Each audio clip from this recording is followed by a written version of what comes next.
हमारी एपिसोड की शुरुआत शिनशिनकाई डोजो से होती है, जिसमें मिस्टर डोरियन कहता है मैं डोपो अरोची से मिलना चाहता हूँ। जिस पे काट्सुमी कहने लगता ठीक है जो भी, मगर अपने शूज उतारो। तो मिस्टर डोरियन भी यही करता, मगर शूज उतार के उसकी तरफ फेंक देता। जैसे ही वो शूज से डिस्ट्रैक्ट होता तो उस पे टूट पड़ता।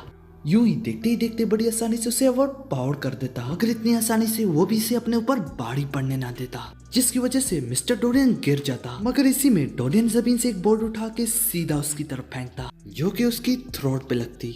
ये बोर्ड काट्सुमी और रायो के डुअल के दरमियान में टूटा। इस सब के बाद डोरियन वहां से जाने लगता और जाते जाते कहता, अगर डोपो अरोची तुम्हारा फादर है तो फिर मैं उसे जरूर मिलना चाहूंगा। तो तुरंत से रेट्सू उसके सामने आता और वो कहता, तुम्हें क्या लगता है जो कुछ तुमने किया तुम इतनी आसानी से यहाँ से जा सकते हो? इसी वक्त डोजो के बीच में आ जाओ। ये सुनते ही किसी वजह से डोरियन रोने लगता और सारे देखने वाले काफी हैरान होते। मगर तभी वो अपना एक बाल तोड़ता और जोरदार फूंक से वो सीधा राय और रेट्सू की आंख में जाने लगता।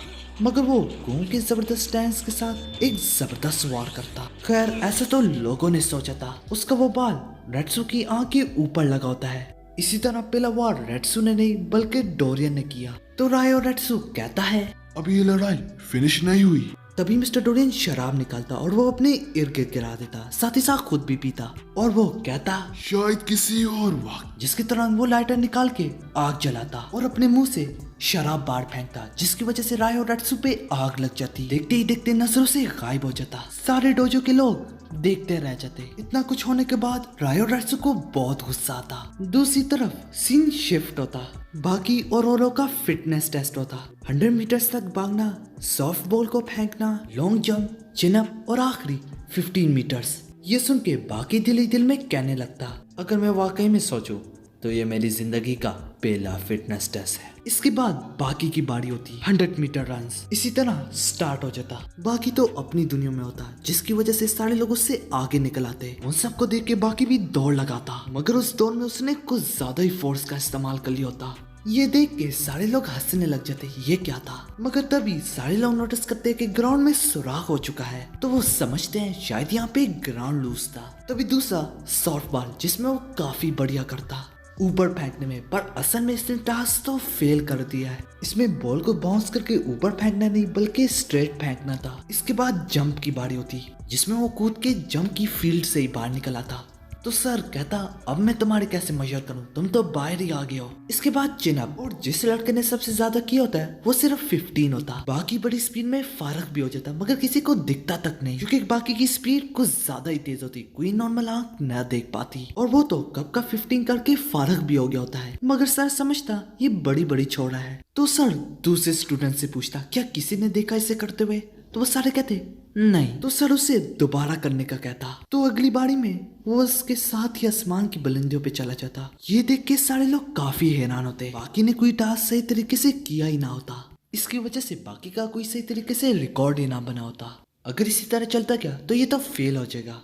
अब अगला 1500 मीटर्स तक रन। तो बाकी कहता है 1500 मीटर्स का वर्ल्ड रिकॉर्ड क्या है। ये सुन के पीछे से सारे लोग बाकी को चीयर करने लगते और वो कहते बाकी जरूर वर्ल्ड रिकॉर्ड को तोड़ेगा। तो सर कहता है 3 मिनट 26 सेकेंड, जिसके सुनते ही बाकी कहने लगता, अगर ये रिकॉर्ड मैंने तोड़ लिया तो तुम मुझे सारे टेस्ट में पास कर दोगे। ये सुनते ही सर उसके करीब आता और वो उससे कहता, अगर ये करने में तुम कामयाब होगे तो मैं तुम्हें परफेक्ट स्कोर दूंगा पूरे साल के लिए। देखते ही देखते 15 मीटर रन स्टार्ट होने को जा रहा था। बाकी अपने कपड़े उपड़े साइड पे कर लेता और उसके डोले शोले और सिक्स एप्स को लोग देखते रह जाते। इसके तुरंत ही 15 मीटर रन स्टार्ट हो जाता और इसकी शुरुआत में बाकी लीड ले लेता। एक सर्कल कंप्लीट करके बड़ी तेजी से सर के पास से गुजरता, जिसपे सर को यकीन ना आता और वो दिल में कहता, क्या मेरी स्टॉप वॉच खराब हो गई है या वाकई में? ये तो बिल्कुल ऐसे जैसे इसने 400 मीटर्स का वर्ल्ड रिकॉर्ड बना लिया। इसी में बाकी एक और बार घूम के दोबारा से उनसे आगे निकल जाता। इसी तरह एक और बार सर के आगे से गुजरता और उसको आगे से गुजरते देख के सर दोबारा से सोचों में पड़ जाते और वो कहता, वर्ल्ड रिकॉर्ड 800 मीटर्स, मतलब कि दुनिया में बाकी अब पहला शख्स है जिसने 800 मीटर्स बड़ी तेजी से कंप्लीट किया। फिर से एक और बार बाकी दोबारा से लीड पे निकल आता। खैर बाकी इसी तरह भागता रहता और उसे काफी मजा आ रहा होता और वो दिल ही दिल में कहता, जबरदस्त, अब तो मेरी मसल भी वार्म अप हो गई। दूसरी ओर सर भी देखता रह जाता।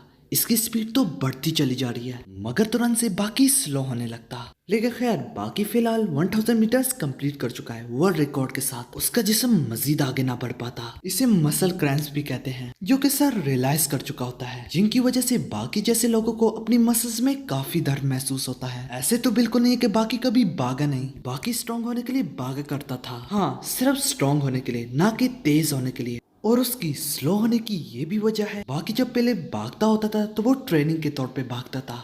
उसके दिमाग में ये होता था कि वो एक बहुत बड़ी चीज को खींच के ले जा रहा है। इसी सोच की वजह से अब भी उसकी बॉडी यही एक्सपेक्ट करी है कि वो बहुत बड़ी चीज घसीट रहा है। ये बिल्कुल एक माइंड स्पिरिचुअल ट्रेनिंग की तरह है। इसी वजह से बाकी अब स्लो हो चुका है। बाकी कैसे न कैसे करके पहुंच ही जाता। इसने जरूर नए वर्ल्ड रिकॉर्ड बनाए, पर 15 मीटर का वर्ल्ड रिकॉर्ड ना तोड़ पाया और सबसे आखिरी बाकी ही होता। इसी में हमारा फिटनेस टेस्ट कंप्लीट हो जाता और सारे लोग बाकी पे हंस रहे होते। शुरू में तो बड़ा तेज भाग रहा था, पर आखिर में सबसे आखिर में आ गया। तो सर कहता है नहीं, बाकी पास हो गया। खैर वैसे भी उसने वर्ल्ड रिकॉर्ड बनाए हैं, जाहिर सी बात है, जिसे रजिस्टर तो नहीं किया गया, पर हाँ उसने जरूर बनाए हैं। तभी एक नए दिन की शुरुआत होती। फिर हमें टोकुगावा और कुछ दूसरे लोगों के बारे में दिखाया जाता। Kanji Igari, professional wrestling champion, maximum tournament में बाकी ने इसे थर्ड राउंड में हराया था। और मिस्टर टोकुगावा के सामने वाले शख्स का नाम टाटेयोका होता, जो कि फॉर्मर वर्ल्ड जूडो चैंपियन होता। और इनकी कन्वर्सेशन से मालूम पड़ता है टोकुगावा किसी किस्म की कोई पेमेंट नहीं देता अपने फाइटर्स को, मगर फाइटर्स ऑनर महसूस करते हैं उसके एरिना में लड़के। वो फेमस और बहुत कुछ पाते, मगर इन्हीं बातों में देखते ही देखते वहाँ पे सिकोर्स्की आता, जो कि 5 फरार कैदियों में से एक कैदी है, जो कि रशिया से भागा था। और वो टाटियोका के सर पे कुछ प्लेट्स लग देता। इस पे टाटियोका उसका गिरबान पकड़ लेता, जो कि उसे काफी भारी पड़ता और कोट समेत कोई चीज उसके हाथ के आर पार कर देता। तभी वो कोट उतार देता, जो कि उसके हाथ के साथ ही जुड़े रह जाते। अब वो फाइट भी नहीं कर सकता। ये देख के सारे लोगों के पैरों तले जमीन खिसक जाती। देखते ही देखते सिकोर्स्की उस पर टूट पड़ता और उसे काफी मारता, यहाँ तक अपनी फिस्ट पावर से ही उसके चेहरे का हशा नशा कर देता। सिर्फ और सिर्फ अपनी फिस्ट पावर से। देखने वाले दिल को जोर का झटका। फिर वो नीचे गिर जाता। इसके बाद सिकोर्स्की टोकुगावा से कहने लगता, चलो अब बाहर चलते हैं और कुछ बातें करते हैं। और दूसरी ओर में हमें दिखाया जाता है टाटियोको को अस्पताल ले जा रहे होते और बाहर कांजी गारी सिकोर्स्की पे टूट पड़ता, मगर वो उसके वार को रोक लेता, जिसके तुरंत ही सिकोर्स्की उस पे भी बड़ी आसानी से भारी पड़ जाता। तभी पीछे से एक शख्स कांपते कांपते कहता है, सर हम तैयार हैं, सर आपके अल्फाज का इंतजार करें। तो सिकोर्स्की भी यही कहता, वो इंतजार करे तुम्हारा। और जाते जाते ही गाड़ी कहता, तुम्हें जरूर मैं सबक सिखाऊंगा। और इसी तरह बोलते बोलते पीछे मुड़ता। तभी सिकोर्स्की उस पर डबल किक आउट मारता। उसका मुंह एम्बुलेंस के शीशे पे लगता।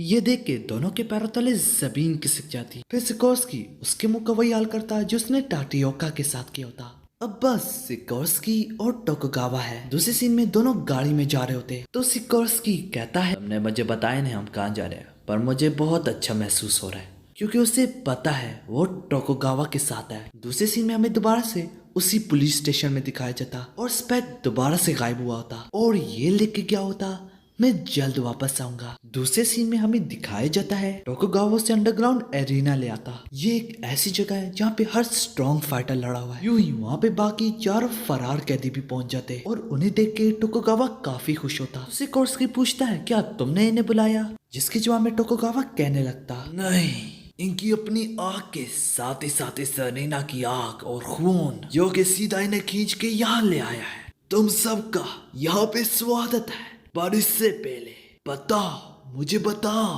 तुम सभी यहाँ पे क्यों जमा हुए हो? तो सिकोर्स्की कहता है, तुम ही तो मुझे लाए हो। तो डोरियन हार का मजा चखने, स्पेक वही अरीना की भड़कती हुई आग और खून, ये नागी जो अपनी जिंदगी लड़ने के लिए वक्फ कर दे, उसे जरूर ये जगह का पता होता है। तो आखिर में डोयल स्ट्रॉन्ग वॉरियर से मुकाबला कर सके और इनके बदले में टोकुगावा उन्हें हार का मजा चखाएगा। देखते ही देखते कुछ और नए लोग भी आ जाते, जिसमें बाकी हानमा, साथ ही साथ डोपो अरोची और उसके कुछ साथी भी। यहाँ पे हमारी एपिसोड खत्म हो जाती।